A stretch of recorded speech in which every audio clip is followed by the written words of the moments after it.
Hi, I'm Jeff Altman, the Big Game Hunter. I'm the head coach for JobSearchCoachingHQ.com, a site where I answer questions and there's great curated information from around the web and things I've developed that will help you find work more quickly. Now, I received a question from someone who's a hiring manager. I just want to get the exact language of it that I've put a synopsis of as the title of the show. As a hiring manager, what are some of the best ways to keep your cool when you're burned out by the numbers of candidates you've interviewed? Fun question. And I think the focus of the question is wrong. Because you're focused on keeping your cool, I want to focus on why you're interviewing so many people. To me, most of the time when I see something like this, the issue isn't about keeping your cool. It's about how you've defined the job and the disconnect between what you want, what you've expressed, and what people are giving you. So I personally believe that your HR organization, the recruiters that they choose, want to give you exactly what you want. This is proven out time and again. Recruiters want to give you what you want because then they're paid. If they don't give you what you want, you're not paid. So number one is you may have a problem defining what it is you're looking for. And as a result, people are giving you what they're being told, and it's not quite what you want, and you haven't expressed it yet. Another factor that comes into play is you may not have a clear way of measuring what it is you want.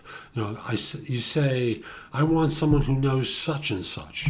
And there's a disconnect between what you say you want and what people who you may have working for you are evaluating for in the way of skill set.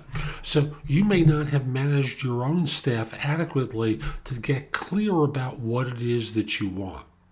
Finally, you may be unreasonable.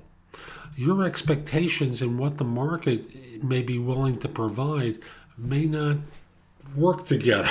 You're cross purposes, especially at the price that you've established. So, I'd simply say start with yourself.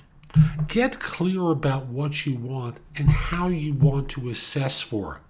If you have other people as part of the interview process, get them clear about what you're looking for and how you want them to assess for it.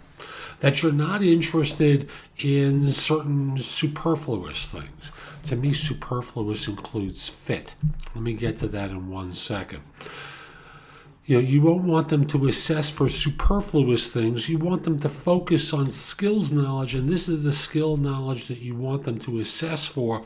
And as a matter of fact, here are a couple of the questions that will guide you about what I'm trying to have you evaluate for. So give them some notion of what it is you're looking for. Now, fit. Well, fit is one of those things that, frankly, bias shows up in. And I've said this many times, but since you're not using objective measures for evaluating people, bias unfortunately creeps in, with the result being that you start to compare people against ones that you've liked or not liked in the past, who've been successful or not successful. Seems like a bright person, but you haven't really measured that in any way. I think they'll fit in. She kind of reminds me of so-and-so. But they're not so-and-so. They're not Susan or Beth or whomever. They are themselves, and you haven't evaluated your existing staff in any way, shape, or form using objective measures for their personality traits and how they respond. You forget certain things about their strengths and their rough edges and focus in on one or the other and then make comparisons. Bias creeps in.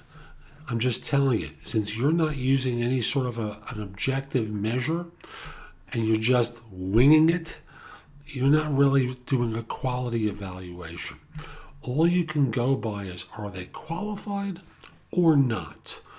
And let the staff adapt to them. Are they qualified or not?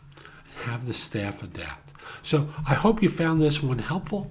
And I'll also say that if you'd like me to coach you around hiring or recruiting, reach out to me, Jeff Altman at thebiggamehunter.us. I'd love to help you. I'll schedule some time. I'll also help you with recruiting for that matter. But in terms of coaching you on the hiring process, love to do it. I do charge for it, obviously. I have an MSW, but I'm not a social worker. Hope you have a great day. Take care.